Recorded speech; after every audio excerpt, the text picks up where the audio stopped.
Welcome to another edition of Teach the Geek interviews. My name is Neil Thompson, founder of Teach the Geek. It's an online platform for science and engineering professionals. Consider checking out the Teach the Geek to Speak Society. It's a monthly membership where you can get ongoing support in your public speaking journey. You can learn more about it at teachthegeek.com. Again, that's teachthegeek.com. Today, my guest is Amy Kurr. She was a design engineer, but went back to school to get her PhD in Macromolecular Science and Engineering. She's also a professional skills coach and a reviewer for the Journal of Sports Engineering and Technology. If there's anything left to do, I'm sure she's thinking about doing that too. I'm interested to learn more about all of her interests and then the reason she developed an interest in public speaking. Welcome to Teach the Geek interviews, Amy. Oh, Neil, thanks for having me. Wonderful. So for my first question, Amy, I saw from a bit of background research that I did on you that you got your undergraduate degree in material science and engineering. What was the motivation to get that degree? Yeah, the motivation was largely that I kind of knew I wanted to go into engineering, and I loved the thought of how everything's interconnected, builds upon each other, both in the scientific world and outside. And so materials engineering seemed like it gave me a great opportunity to delve into the stuff that makes up stuff that's everywhere and kind of be a broad base so I could learn what I wanted to do with those materials, anywhere from, computers to buildings to t-shirts to shoes. And so it was kind of broad based and then narrowed down a bit further. So now I do polymers, or what they call macromolecular molecules, plastics. But with that, it also allowed me to keep kind of my passion for people going and the ability to go talk at conferences or interact with people. And I could kind of do what I wanted. I could work in the lab if I really wanted to, or I could go, and do research and work in industry and really collaborate, or I could go work in the government, could go work in a national lab. And so kind of opened up a lot of doors. And that's where I started. Wow. Your reasoning's a little bit, I like your reasoning better than mine. So I actually also studied materials engineering as undergrad, but I went into it not because I had any kind of interest in materials at all. I didn't even have all that much interest in engineering at all. I went into engineering, or materials engineering specifically, because my father said to do engineering, and I had no other idea of what I wanted to do after high school. So I just did what he said I should do. And then materials engineering ended up being the pick because by the time I got to apply to this particular school, I was a commuter, so I lived at home when I was at school. That was one of the few engineering disciplines that still had spots available in the class. So that's really where materials came from, for me anyway. Luckily, it worked out okay, but I really like your reasoning. It sounded a little more intentional. Yes. So yeah, so I did mention in the intro that you worked as a design engineer. What kind of work did that entail? Yeah, so the work was largely on circuit breakers. So residential ones, the ones that you'd find in your basement probably, but they also could be, in mobile homes, stuff like that they can be used also in different places. But with respect to the circuit breaker, a portion of it was looking at the design, if we could improve it, if there were issues. Some of it was seeing, if we had issues on the production line, how could we support them? If we had suppliers, right, there's different parts that go into the circuit breaker. If there was an issue with the circuit breaker, we would look at the materials, the components, anything from, the coating that they put on it to, is it too big or too small? Was there an issue producing it? To if they failed somewhere, to failure could be anything from the color is off from what we said it was supposed to be, to it's not meeting some kind of engineering requirement. Then we would look into that. So it was a largely investigative, if it was a customer return, or if it was, they go through certification processes. So electrical components, a lot of them, like a computer, your microwave, your fridge, they're going to go through something to certify, right, that they're safe, that you can use them, that we can put them, around us in our daily lives. And so if for some reason it didn't meet certification, you have to fix it or make sure, was there some weird reason, the testing equipment. And so got to do a lot of that. working kind of on a design team. Now there are designers who just did the 3D CAD work of it. I get to do a little mix of a lot of stuff. And with that, there was a lot of opportunities to take, the projects we were working on or the problems that we were investigating, and use that to, we were presenting to the team, presenting to leadership, presenting to maybe sales or marketing, or on the flip side, right, they were presenting to us and we would have to give a lot of more technical information with respect to, hey, we need to go talk to a customer, and I would be providing some of that technical background so that they could successfully give their presentation. Okay, I understand. You know, most people that I know that do PhDs, they do their undergrads and then they go into PhDs right away. But it sounds like you did your undergrad work for a while and then decided to get a PhD. What made you decide to leave the working world to go back and get a PhD? Yeah, so I left largely because of the interest that I had for my next position, or kind of to carve my career path. And so a lot of the PhDs get to support kind of full-time a lot of the investigative work. So a lot of people think that they'll go into research and development, and a lot of PhDs go there, but they also need a lot of PhDs to support solving some really tough technical problems. And so when you get out with your PhD, you've in effect proven that you can take one problem and take it, through completion, which is usually why they take a couple of years, multiple years to do, but you're actually creating something new. So to get your PhD, you have to have produced some, doesn't have to be a lot, right? But it's just bridging the field a little bit. And so then you can take that scientific process that you've learned and go back wherever, industry, government, and use it. And so I saw the people that I liked to work with doing that, and I was kind of struggling doing a little extra paperwork and stuff that I wasn't excited about. And often my projects that I was really into would get handed off to them, and rightfully so. But I was like, I would like to keep with that. And so how can I do that? When I was looking for positions before, except in my last one, right? So I was in undergrad looking for positions. The ones that looked the most fascinating online required a master's or a PhD. And so there's lots of recommendations, but a lot of them say to go for the PhD. And if necessary, if you're not interested in completing, you can always kind of dip out with the master's. And so I wanted the PhD, but it all sounded like a great idea. And so when I got funding to go back for it, so I wouldn't have to pay for it on my own, and it kind of aligned with my goals for safety and engineering and the opportunity to keep speaking and doing Spanish. They were going to support my Spanish. It just sounded like a lovely opportunity.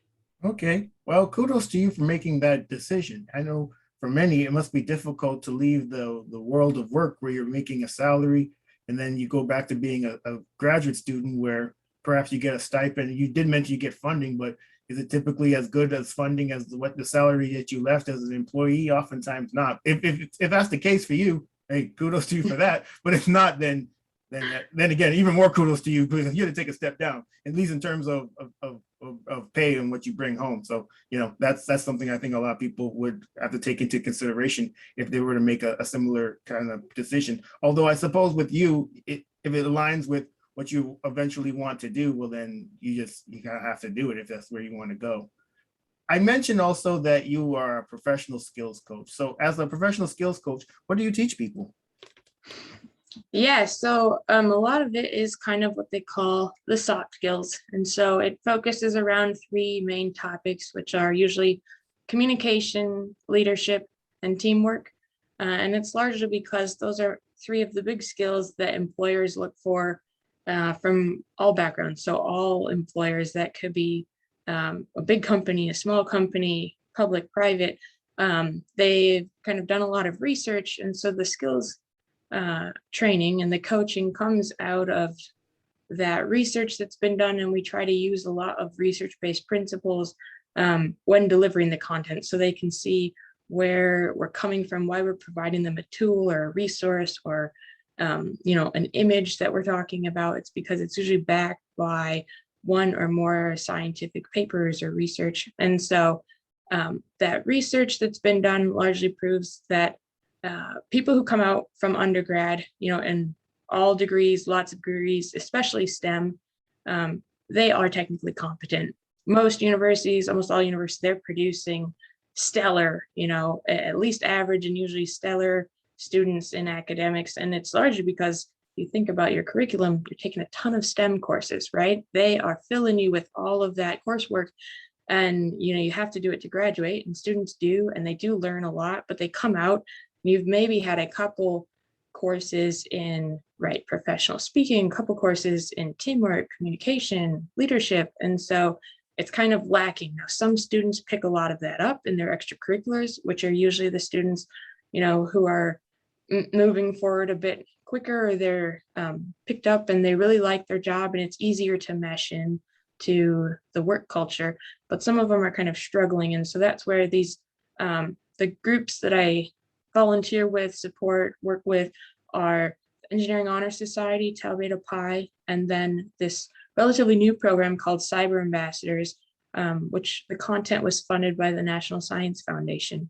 And so the two groups kind of mesh together with my goals as well as their curriculum. They're actually teaming up with a number of different organizations or groups who do anything from public speaking to communication to, for example, ASEE, the American Society of Engineering Education, right, providing all this content. And so we kind of go around, and depending what you really want to do. So I work a lot or volunteer a lot with college students, and there are other people who volunteer a lot with kind of older groups or groups in industry or the government and stuff.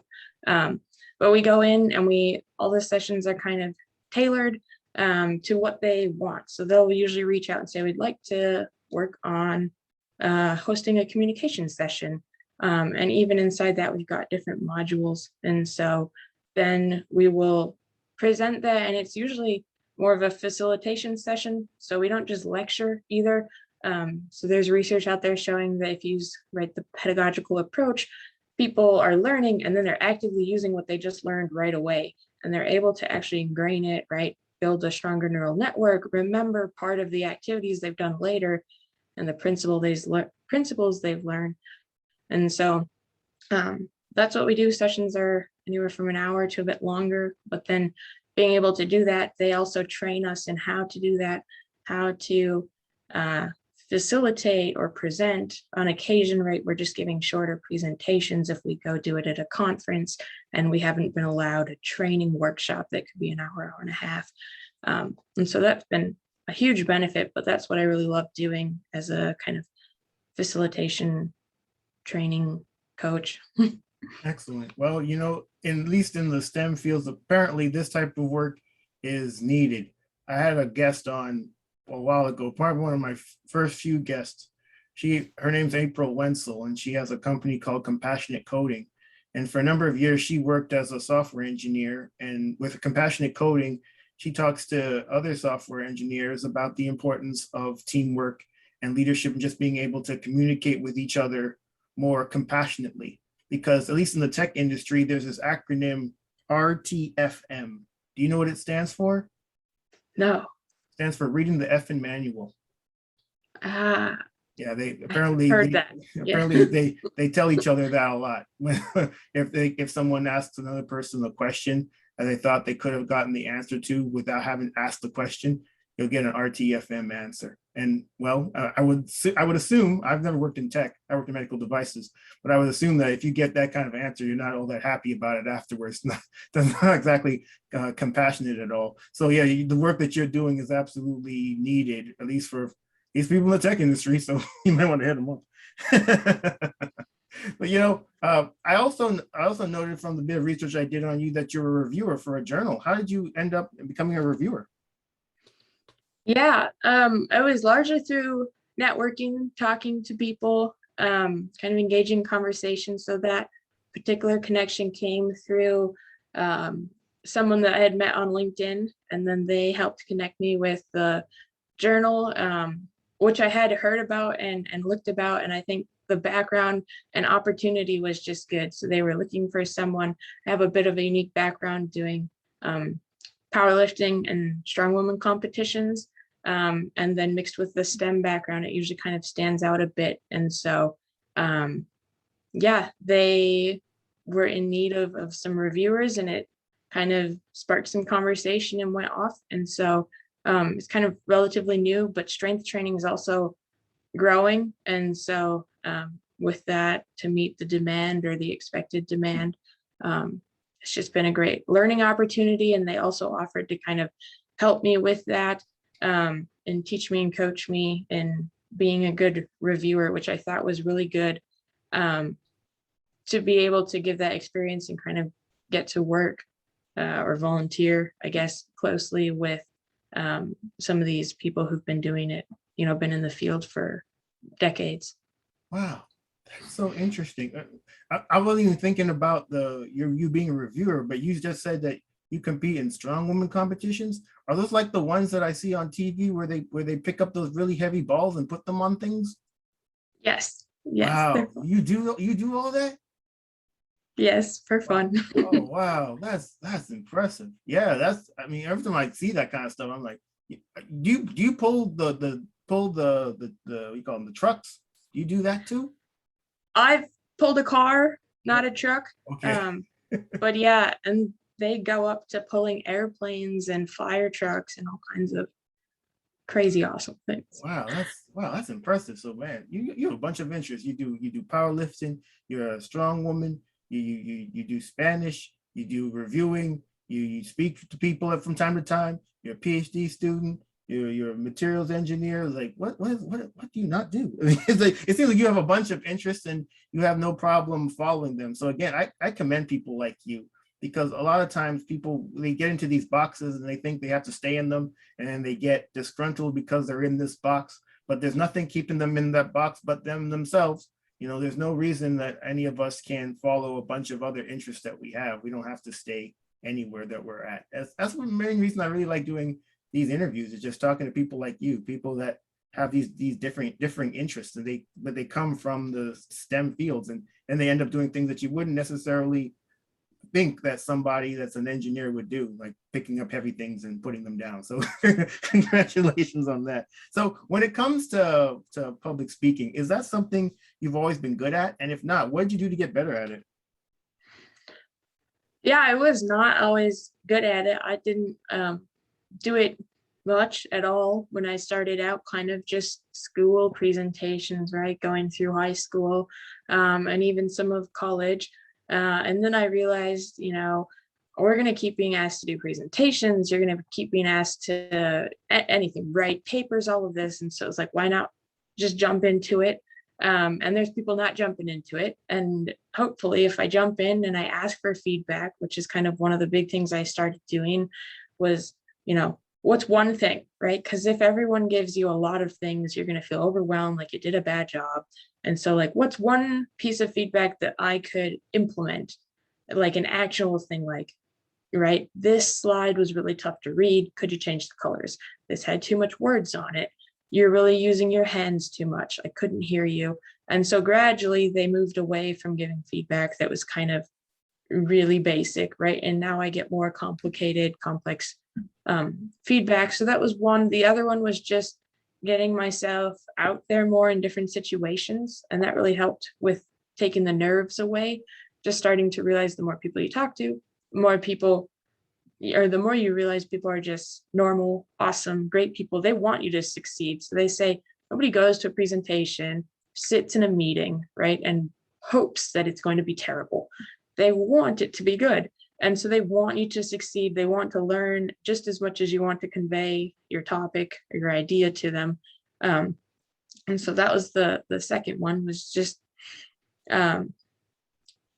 jumping into that and learning from people, and then going and kind of the last one, or the big step I'm on now, is learning how to do it professionally, and or there's professional training, I guess. So seeking out those resources, right? There's research on what's effective and what's not and how to tweak it. But now I know being in a STEM field, if you can't convey your awesome idea, the research you've conducted, if you can't convey that to someone else in your field, in STEM, but not in your field, or even not in STEM, right? We can't advance whatever our goal is. And sometimes, like from being in industry, I'm going to have to explain to sales or marketing what the technical problem is so they can share it with our customers. And so you start to see kind of all of these conversations as a little presentation. And that's just really helped and makes me feel like I'm getting, practice now, or every time I'm kind of having a conversation, how well is my point getting communicated? And can you do that without all the bells and whistles? So some people think they need a fancy PowerPoint, right? Or they need all this stuff. And sometimes the best presentations, or public speaking, communication, right, is someone getting up there, just the microphone, and they're able to engage you for a full hour.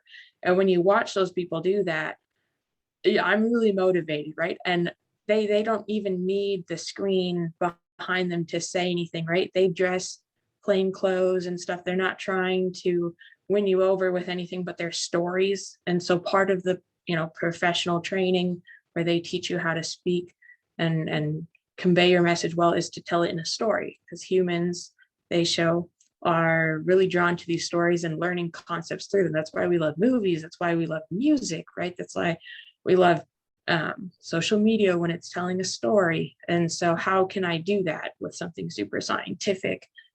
Or if I'm doing it in industry, how can I make it a story into the customer and what we're doing, and also that timeline?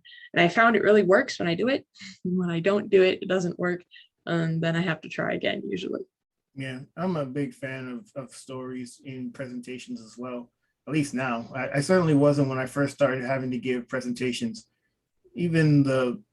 Because most of the time it was because I didn't think it was appropriate. But I think you're absolutely right. People like stories. I mean, even especially if you're talking to a non-technical audience and you're talking on a technical subject, stories can really help in just kind of greasing the wheels and keeping people engaged in what you're talking about. If you just want to drone on about data, you're going to have people falling asleep, staring off into space, looking at their phones. And then oftentimes at the end of the presentation, you'll have people ask you questions you actually answered during the presentation. That was my biggest frustration when I first started having to give presentations. Afterwards, just wait, I thought I answered that question like 10 minutes into the presentation. Why are you even asking me this question? Now I'm mad.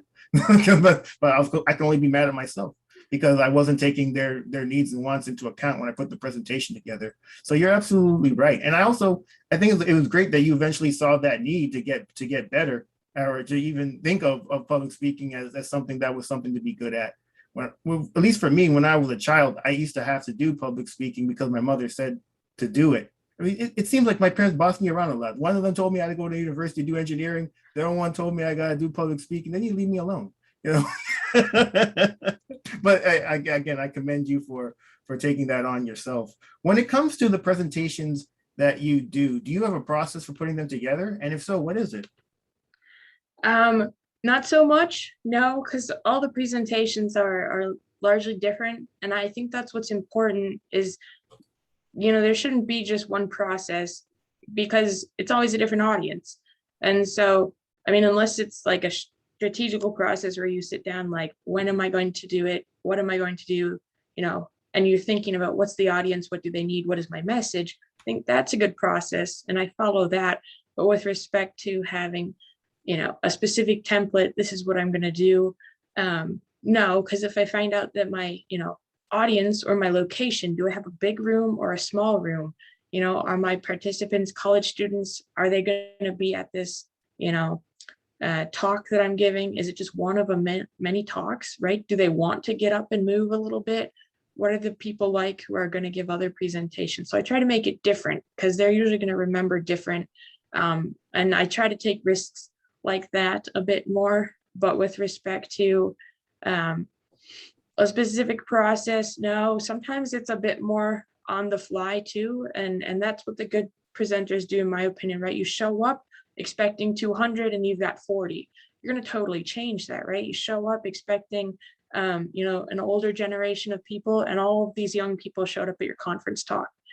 You should change that. Same thing, even if your presentation, I've heard from people who are going in, and they're going to do like expert testimony, right, in law, and they've been sitting there with everyone else listening to everyone, and the jury's getting bored, right? That's, I mean, public speaking itself, and the good ones are going to change what they're saying so that you can get your point across, and your point is to convince the jury. Well, if they're falling asleep, your main mission is to wake them up and then convince them. If I'm doing something with PowerPoint, right, which is, a good portion of the presentations that I'm giving, kind of like you said, with the people are on their phones, right, or they're distracted, they forget stuff that you're saying, they ask you those questions after. So one of the big pieces of advice that I've heard and kind of read up on research is that make sure if you have a slide that it has a full thought on it, something that if someone walked away, walked into your presentation late, had to answer an emergency phone call, right, it happens, if they come back, even if they missed a slide or they missed your transition, the full thought, the only thought you want them to remember is on the slide and it's fully written out. So instead of saying like our competitors, that doesn't mean anything if I haven't, heard your lead in and your exit. So something like our competitors, are bypassing us in the circuit breaker market or something. That way I know that is a problem. We're not here to like boast that we're beating our competitors, right? I've got the whole thought. And depending what you do with your presentations, right, it shows like if you've got a main thought on every PowerPoint, ideally people could write the thought down, right? Or if you send out that PowerPoint, which professors do a good deal, right? And you might look back at it, even in industry, if, right, you attended some session, you've got all the main thoughts with the graphic. And then an extra bonus I try to do is put my main points in the notes section. And that's where you'll see people who give great presentations with only visuals on their PowerPoint, great presentations with only words on their PowerPoint. You can do both. But both of those, in my opinion, lose value when I'm not at the presentation, right?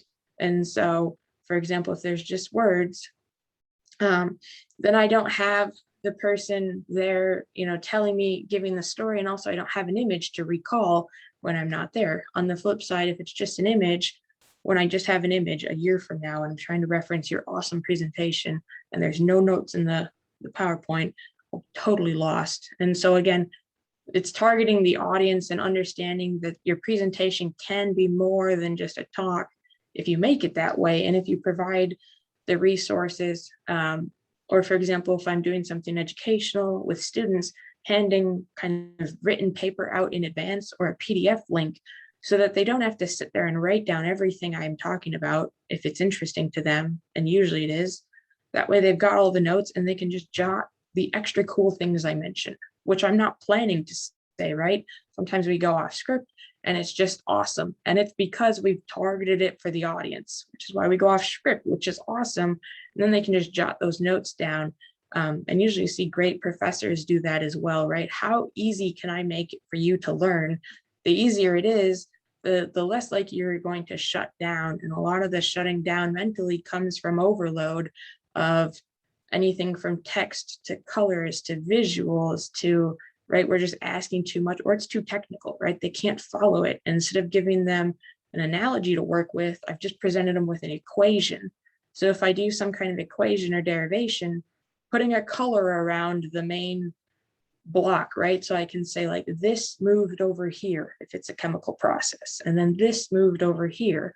Now I could say like this bonds with this, right? And throughout all the chemical terms, some people will follow it, which is great. But for the people who don't, their mind is going to be like, oh, the blue circle is called an alkene and the green circle is called, right, phenyl or something. And then once it keeps going, it's a bit easier. Excellent. Well, this has been really great talking to you, Amy. How can people get in touch with you? I think the best way would be email or LinkedIn. I'm on LinkedIn a good deal. Otherwise, my email is ackurr2, the number, @gmail.com. And I respond to both of those daily, usually. That'd be great. Excellent. Well, that marks the end of another edition of Teach the Geek interviews. My name is Neil Thompson, founder of Teach the Geek. is an online platform for science and engineering professionals. To learn more about us, you can go to teachthegeek.com. Again, that's teachthegeek.com. Until next time, take care and stay safe. Thanks, Amy. Thank you, Neil.